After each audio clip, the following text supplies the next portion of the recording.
Space XBLR. We have an episode 125 and a very special guest on today's show. Any of you guys and girls who are into research, this is going to be a good episode for you because today with us we have Prachi. So thanks for coming over today.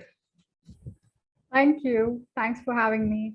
Thank you as well. Look, so I want to dive right in because I do believe that research and analysis are really important, especially in a space sector, and looking at the data, because numbers speak louder than any opinions or people can.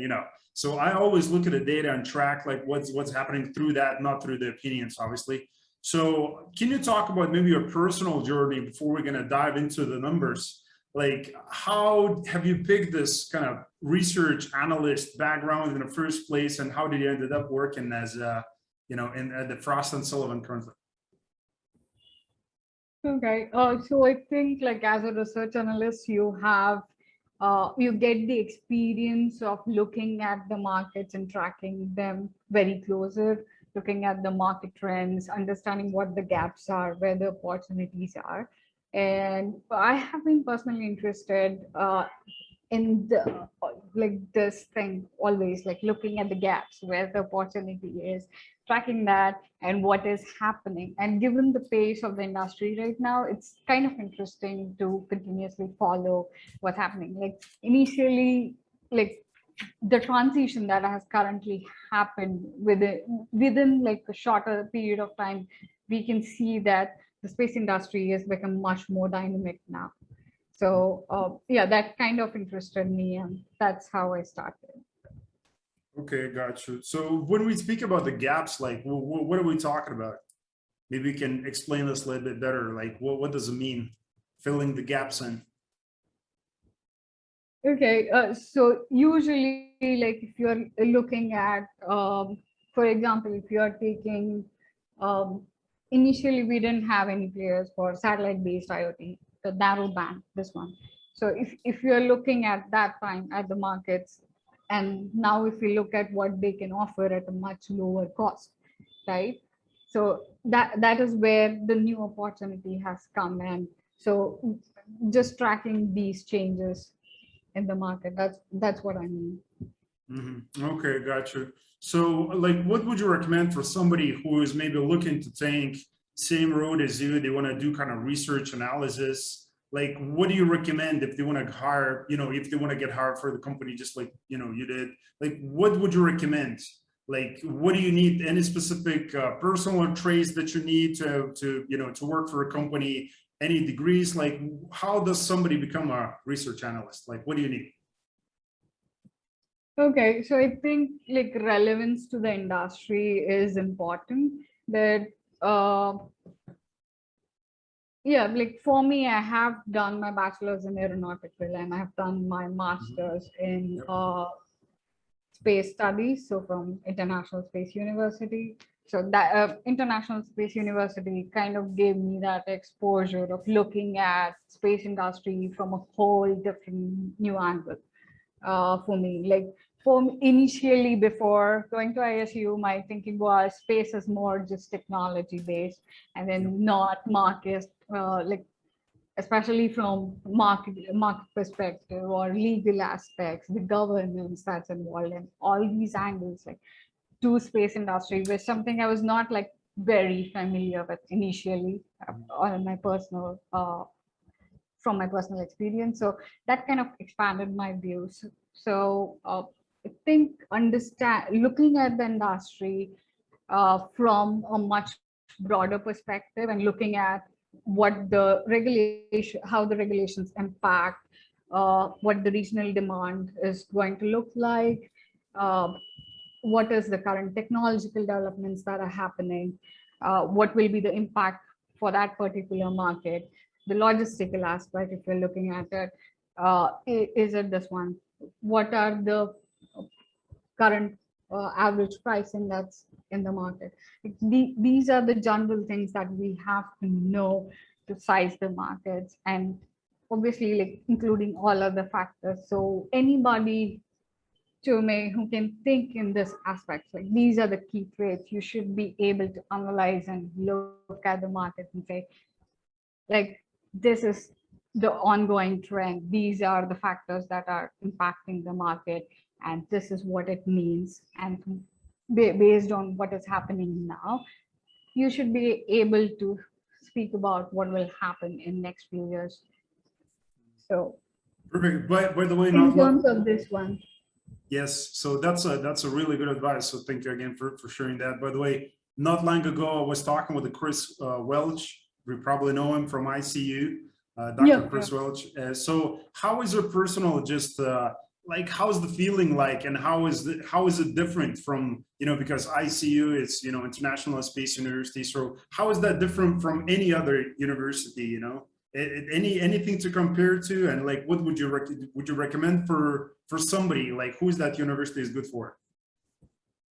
Yeah, I think anybody who wants to transition into space industry or get more involved in understanding the industry better, I recommend them to go to Space University. The reason being, like, it's not like you need to be like, there are multiple people from different backgrounds that come to International Space University, and then they pick up the relevant angle for them. But they do get the overall idea of what space industry is like. So anybody who is actually interested in this field, I would say if they should go to International Space University. Perfect. Okay, so that's a short promo for the ICU. You know, it's a definitely a good space for everybody. You know, I think who are looking to explore the space industry. You know, if you want to go there, obviously you can go and see that interview that we did with Chris. So the question is, because you talked about a few things kind of before, we're going to give an advice for somebody who wants to do, you know, research analysis kind of stuff. You mentioned the thing demand. And I have a few questions. So where does the demand come from, again, for the space industry? You know, how is being created? Like, you know, obviously there is a lot of noise through the marketing efforts being, you know, produced now, because we see the SpaceX and Blue Origin and Virgin Galactic, and obviously NASA with all these millions of, you know, followers. And, you know, a lot of that is being projected through other brands right now, through the clothing, and like, I'm wearing this. This is in a local store, so that's being projected. That's the marketing, and that creates demand as well, obviously, because, you know, it's kind of sparks the thought and idea for some people. So, but where's that demand visually? Like, just looking at the numbers, where does it come from, and how does it look like as we project it near future? Okay, so let me take an example of a launch services market. So when we're looking at what is driving the demand for launch services, it's mainly the most of the what we hear, like Starlink, OneWeb. They are creating mega constellations, right? And there are many other small satellite operators who are focusing in this space. And obviously the key objective is to focus on either connectivity solution, Earth observation, IoT M2M, technology demonstration. So or different applications, but then these numbers are increasing. The number of satellites that are planned to be launched. Like, for example, based on our current, this one, as per Frost and Sullivan scenario, about 39,000 plus satellites are to be launched by 2030. Wow. Yeah. So, and we have seen this, like last year, about 1,200 plus satellites were launched, and first half of this year, about 1,200 plus are already launched by June. So the market is picking up quickly. So, and obviously the the demand comes from the end solutions, obviously, like the need for connecting, like filling the gap for the connectivity, or having having cheaper solution for Earth observation, imagery of, obviously, and then across multiple verticals. The amount of satellite imagery that can be utilized now compared to what can be done previously, since it's available at lower cost.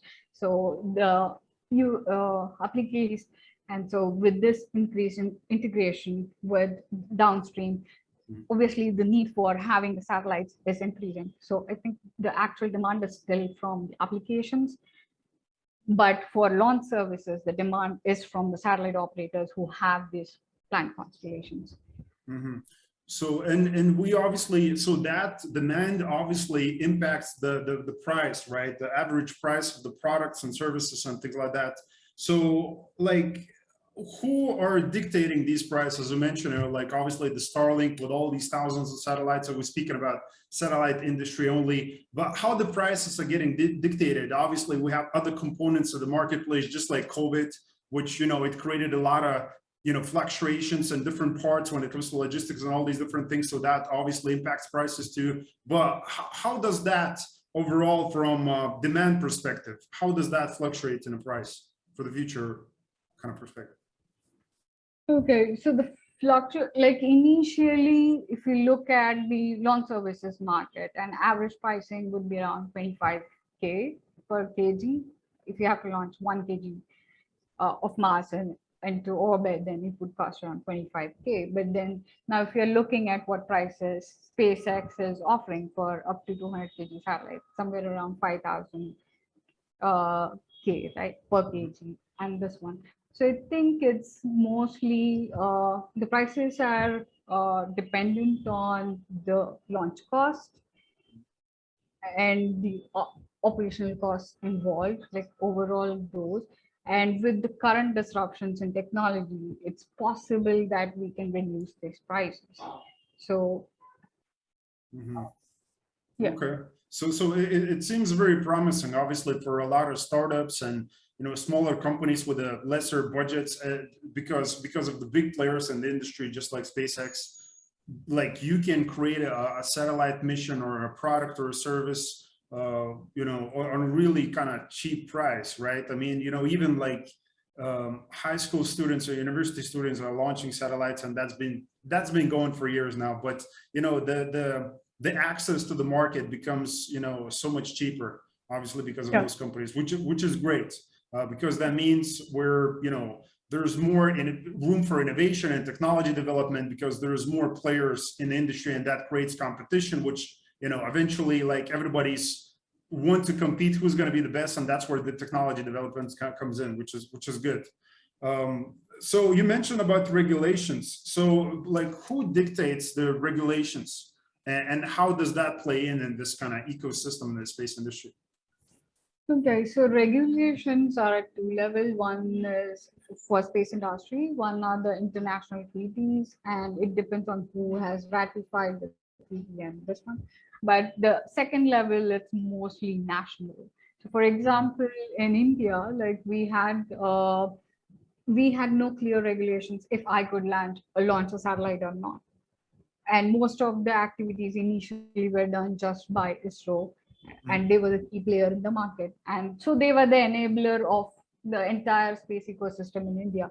But now, like last year, 2020, we had new set of policies released for launch services, for remote sensing, for satellite communications. So in this case, now there's a clarity that, okay, there is an agency which authorizes a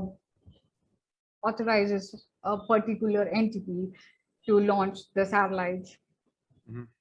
So there's a clarity, but definitely, like, meaning there are specifics within this.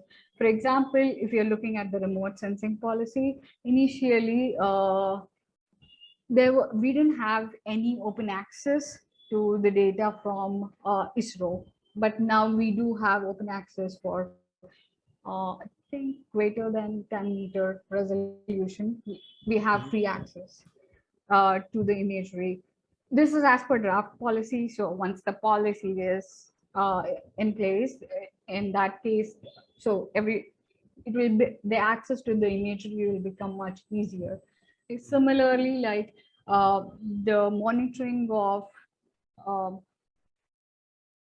meaning initially, like, less than 1 meter resolution imagery, we had to look at that, and like there was special authorization required for releasing the imagery to any customer.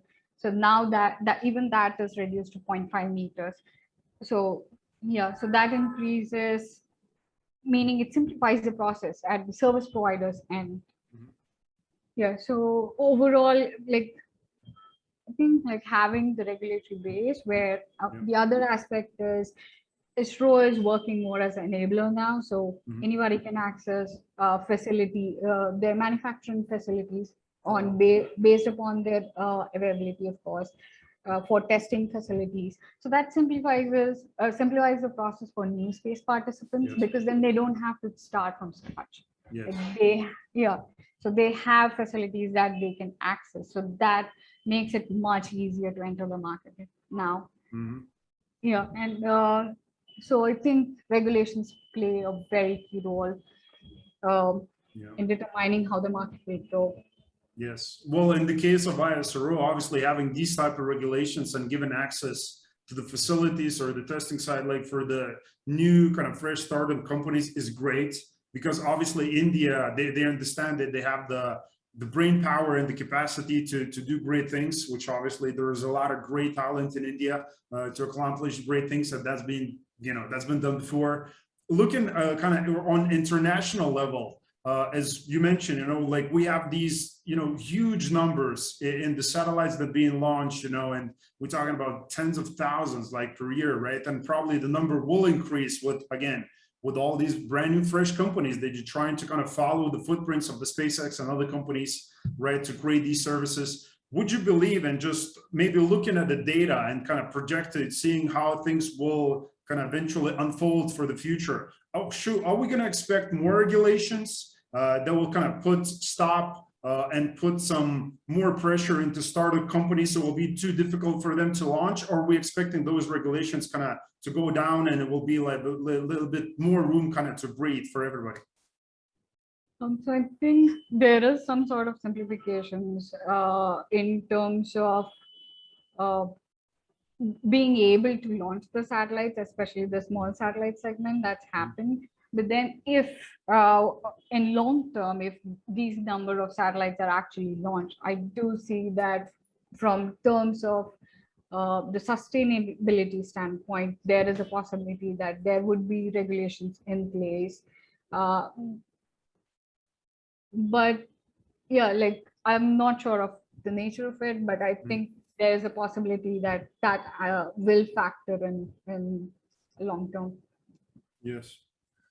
So hopefully it will be the opposite, but obviously, we have a huge problem with the space debris, and how do we mitigate that risk? Obviously, we have startup companies who are creating, their own satellites and creating missions around those, how to, even track the data of existing satellites and, control risk mitigation when it comes to, collision and things like that. So, but yeah, like when we get in the kind of space law sector, like on the rules, regulations, it gets tricky. That's where everybody kind of shrugs their, shoulders, like, I don't know what's going to happen, because I don't think that anybody does, on this planet. But as we spoke about, the COVID and the impact of it, obviously, first of all, on the people, like, obviously India is hurting a lot with that, and the situation, and it's a global, obviously, problem that we're facing. Because of that, obviously, it impacted the logistics for the businesses, and obviously, if you're working on a kind of international level, and if you have a subcontractor is delivering you subsystems or the parts from other side of the world. So how did the COVID, as you currently see, just by analyzing the data and doing the research, how did that impact the space industry? I think initially during the lockdown phase, there was a significant impact, especially in terms of manufacturing. But then it was not an impact as in, like, it was just pausing of operations, not the canceling of orders. It was, so it was shift in timeline. So essentially, what's not done in 2020 would be done at later point of time when they are starting their operations. So I think huge impact would be more towards SMEs and small organizations, where like sustaining their operations and having that funding would be a challenge for those. But then if you look after some point of time, then actually, like, for example, in India, 2020 was actually an enabling year for Indian space industry because we got all these draft policies in place. We had new announcements. So what was not clear just became clear. So that was an enabling factor actually for India. So similarly, if you look at OneWeb, at the starting, OneWeb was, they had filed for bankruptcy, but now they are totally out of it. And if you're looking at the current space investments, I think those are increasing further. And based on our interactions with some of the industry stakeholders, the non-space crowd is trying to focus on space now. Like, for example, people who are manufacturing batteries, now they want to do that for space as well. So that transition is already picking up. So I think like now the transition is much more positive. Yes, yes. So as we speak about, the investments, and obviously we have all these companies, as I said, like not long ago, I seen the Tide, this washing detergent company, they came up with this campaign that they're actually looking to, it's just one of the many examples that they came up with this campaign of actually doing a study of how you can wash clothes in space. And then now they're going to be working closely with ISS to do their research. And like I see other companies from slushies to like nutrition to clothing, like everybody, you mentioned batteries. So everybody's looking towards space, obviously, because part of that is because of the marketing, obviously with all the companies to do, because if you're marketing, whatever company you're in, if you market your company as kind of in the space, kind of esteem, it makes it look for other people that you're more innovative, you're kind of looking into the future, and makes you, so get that feeling for the people. I understand why other people and companies are marketing that way, which obviously that's where attention creates that, and that's where people want to go, and they kind of understand what's going to happen for the future. But just looking from the numbers and just a research again perspective, like how far can we even look into the future and kind of try to project? Obviously, nobody has the crystal ball. If somebody would have, I'm probably sure they will be more than rich, but like what the future holds for the space industry. I mean, how good or how bad is it going to be?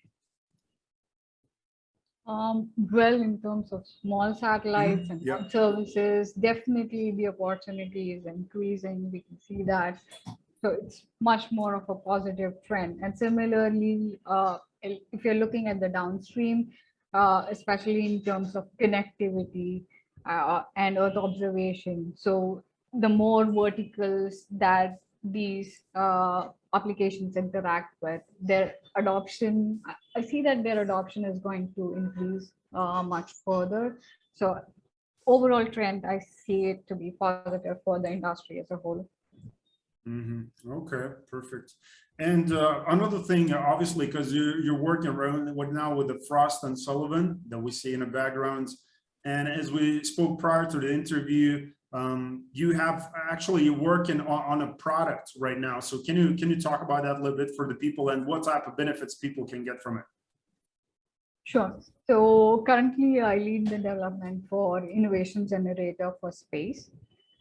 So this is a platform where we are covering the entire ecosystem, not just that, meaning you could access the forecast for all the markets in space. Okay, so this is just an overview of our Generation 1 Innovation Generator platform. So as you can see, we are covering both upstream and downstream markets and the entire space ecosystem and national space programs and their budgets. So within upstream, we cover the launch services demand, both launch services demand and supply, space tourism, high-speed travel. We are looking at the futuristic markets. Then we have satellite manufacturing. We have total satellite manufacturing demand, and we look at this demand both from subsystem and component level as well. So we have done much bottom-up sizing here. So we are looking at about 44 different components, 12 different subsystems, and then satellite as a whole as well. And then we have launch vehicle manufacturing. So at the moment, we don't have this on our platform. This is in progress module. Then we have ISS support services and deep space. these are planned modules again. So everything that you see in blue here are the modules that are available, and everything in gray is planned. Then downstream, we'll be looking at ground station equipment and services. And SATCOM, we are looking at satellite-based IoT, SATCOM for transportation, that is air, land, sea, all the three. Then military SATCOM, and then broadcast and broadband. In geospatial services, we have the value-added services, and then looking at it from a military angle as well. Same with GNSS. The most interesting part of the solution is we are tracking the entire space ecosystem. We have about 7,000 organizations that we have documented at the moment. Yeah, so it includes the investors as well. So we consider the total, this one, like the key players in the market across upstream, downstream, who their investors are. So all of these stakeholders are in this. We have segmented all these players across 30 different key roles that they would play. And then we document what are the different roles that each organization plays and the value chain.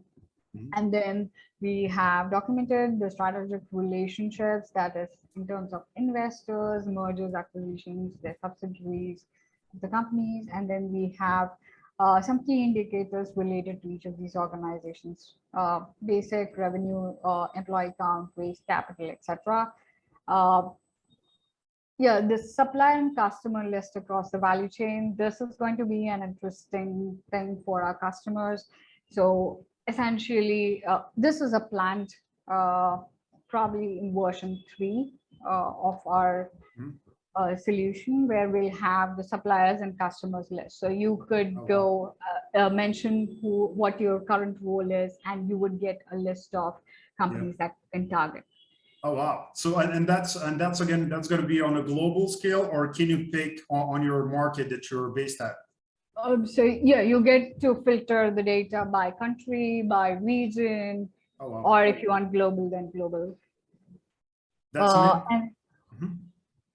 Okay, and then the last one that we have is the national space programs and budgets. So we have documented all the space agencies, and relevant to that, we really look closely at what is the technology roadmap, what are the different technology segments that they are focusing on, what are their current projects, and so we have different technology segments and mission segments that we plot against each of the projects that we are working on, and from that we can understand where the focus is for the national space agencies. And then we have the contracts. So this is the overall plan in current term. So for version 1, everything in blue is live, and everything else will be part of the version 2. And then the other thing that we have, especially in case of these 2 modules, is like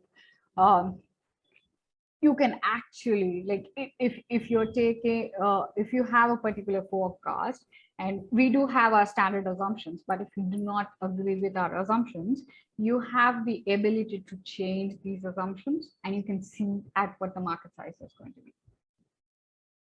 Oh, okay. So yeah, because obviously you have the assumptions because you want to make this complex information digestible for everybody. But what you're saying, they can look at the raw data and try to understand what's happening themselves, right? So like raw data gives the base on which the forecast is built. And then so that's just to get the idea of what is happening. Like, for example, if launch services, the base data would ideally be the historical launches and the planned future satellites. So that is the base data. But then when it comes to projections, then we'll have to have a set of assumptions that we have to layer in, and also we'll be considering what is the impact of different factors for this particular market. So after that, that's where we arrive at the forecast, right? So when I'm saying what can be changed, that you can vary at the current time, it's mainly the average price per kg for launching the satellite in orbit, right? So that is what is the factor at the moment, or the cost of manufacturing a satellite. So these are the variable parameters. But then moving forward for version 3, our version is to have this platform completely interactive, so that every assumptions the customer can vary all the assumptions that we have.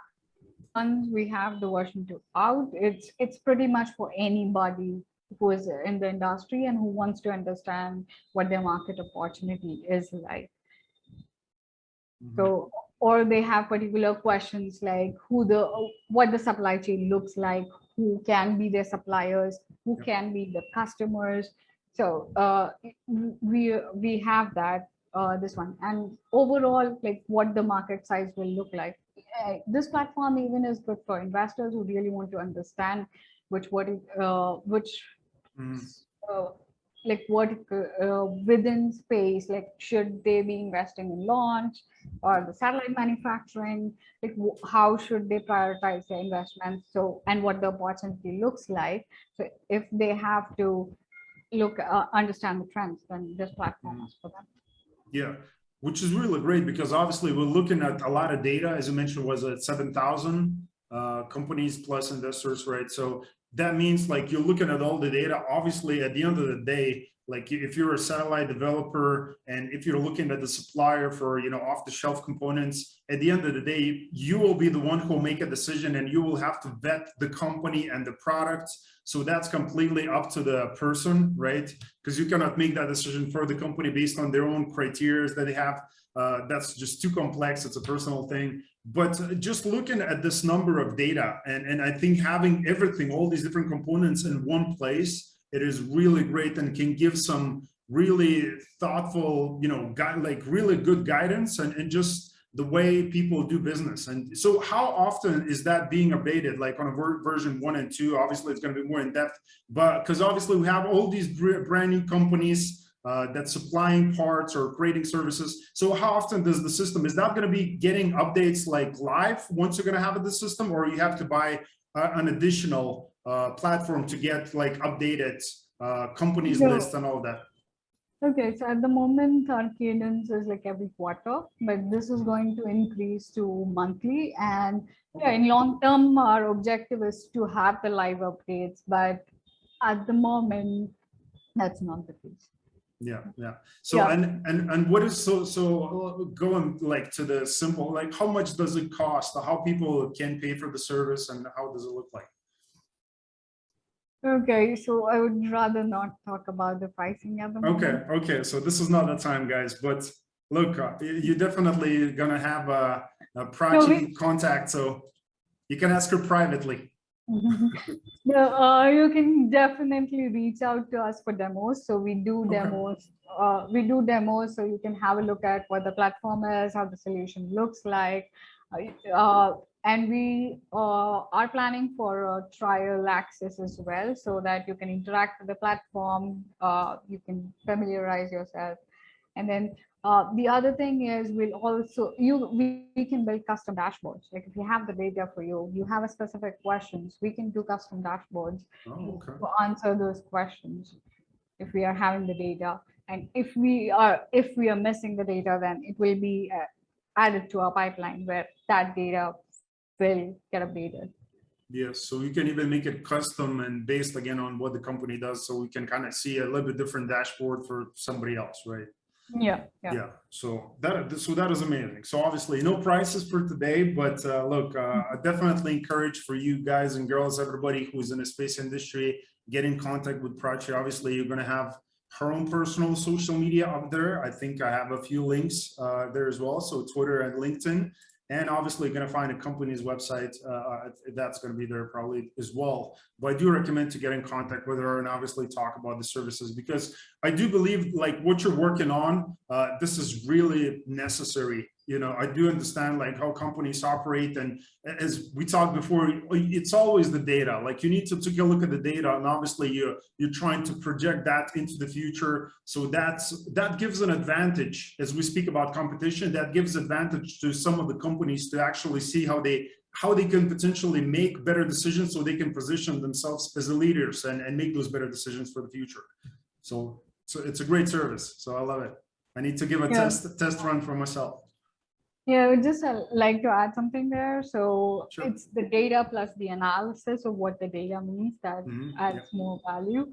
So definitely moving forward, we would have both these aspects in mind, like why this is the projection. We would be adding, like we do have a layer added where if you are seeing something odd in the forecast or something, there's a drastic change or shift in the market, then why that is happening. We do have those that analysis added as well. So moving forward, that will be more, it will become much more in depth. Love it. I don't know about you guys, but I just love it. You know, if you're listening this on a podcast, go and watch the YouTube video because you have to see the platform that, you know, Prachi just shared the screen and shows like just insights on how is it going to look like. And again, there's a lot of data, a lot of great information. So as I mentioned before, get in contact with her. And for you, Prachi, again, you know, huge thank you again for your time, for sharing all these great insights, knowledge. So really appreciate it. And I wish you guys a lot of luck with this. It's going to be great. So thanks. Thank you. Thank you.